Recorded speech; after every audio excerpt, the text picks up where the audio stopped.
الحمدللہ رب العالمین والصلاة والسلام علی نبینا محمد وعلی آلہ وصحبہ اجمعین، اما بعد۔ جنت کا تذکرہ اس بار ہم دیکھیں گے کہ جنت کی سیر کا جو ہمارا موضوع چل رہا ہے، سب سے پہلی بات یہ ہے کہ پہلے ہم نے ذکر کیا کہ جنت کی حور، ٹھیک ہے نا، اپنا ہاتھ اور چہرہ دنیا کی طرف اگر جھانک لے تو ساری زمین فضا خوشبو سے بھر دے۔ یہ پیچھے ہم نے اس کا تذکرہ کیا کہ دنیا کتنی بڑی، آسمان تک جو فضا کتنے سال کا سفر ہے۔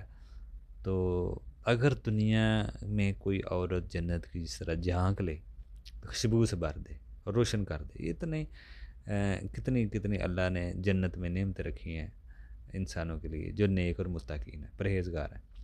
دوسرا مسئلہ کہ جنت میں بچے بھی ہوں گے، دنیا میں ہم اولاد کے لیے کیا کیا کرتے ہیں، کیا کیا مشقتیں اٹھا رہے ہوتے ہیں، تو جنت میں وہ کچھ کیا ہوگا، جنتی تمنا کریں گے۔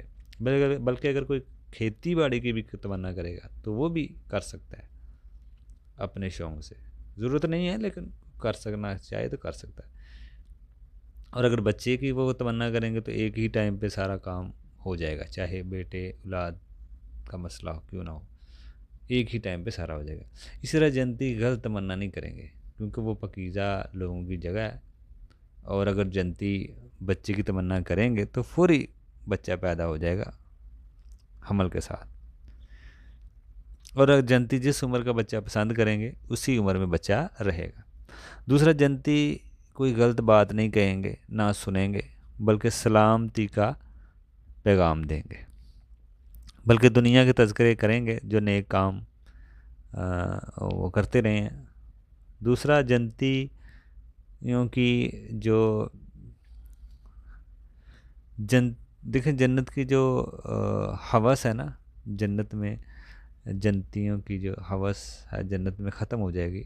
دنیا میں ہوس ختم نہیں ہوتی، بندہ جنت میں ختم ہو جائے گی۔ جیسے بندہ چاہتا ہے ایک چیز مل گئی پھر اس کے پیچھے مال کے بھاگتا ہے، ہوس ہی نہیں ختم ہوتی، جنت میں ختم ہو جائے گی۔ بلکہ جنتی سوچے گا جو اسے ملا ہے وہ کسی کو بھی نہیں ملا۔ اسی طرح ہر کوئی خوش رہے گا اپنے جو بھی اللہ نے اس کو دیا ہوگا۔ یہ حسرت نہیں جیسے دنیا میں کوئی آگے دیکھ لی چیز اس سے حسرت جاگ گئی، ہوس جاگ گئی، ایسے نہیں ہے۔ اللہ نے جس کو دینا ہے، جو بھی ملنا ہے، وہ خوش رہے گا، کسی کی طرف دیکھے گا نہیں۔ پھر اللہ تعالیٰ کہے گا کہ میں تم سے راضی ہوں، کبھی ناراض نہیں ہوں گا۔ یہ اللہ تعالیٰ کی رضامندی بڑی، سب سے بڑی سمیل نعمت ہے، کامیابی ہے لوگوں کے لیے، اللہ کی رضامندی۔ جنت کی ساری نعمتوں سے زیادہ سمیل محبوب ہوگی جنتیوں کی اللہ کی رضامندی۔ دوسرا، جنت میں بازار بھی لگیں گے۔ دیکھیں دنیا کے بازاروں میں کتنی حالانکہ لذت ہے، حالانکہ پیسے بھی لگ رہے ہوتے ہیں، پھر بھی ایک لذت کی بات ہے۔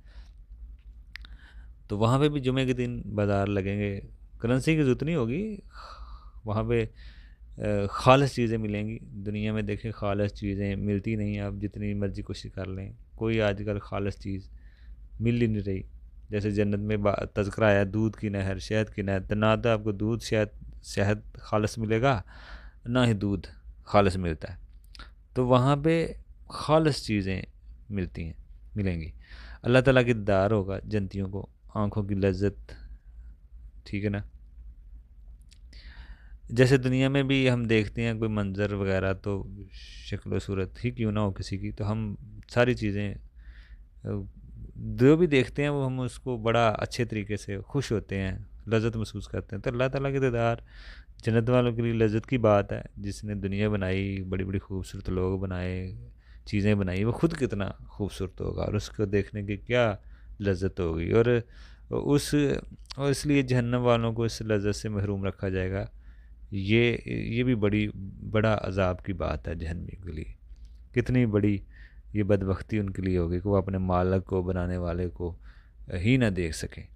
دوسرا، ایک جنتی کو 100 آدمیوں کے برابر قوت، طاقت ملے گی، ہر لحاظ سے، کھانے سے کے لحاظ سے بھی، کھانا پینا ہو، کچھ پینا ہو، اور اگر جنسی جمع کی لذت بھی 100 مردوں کو برابر ایک جنتی کو ملے گی۔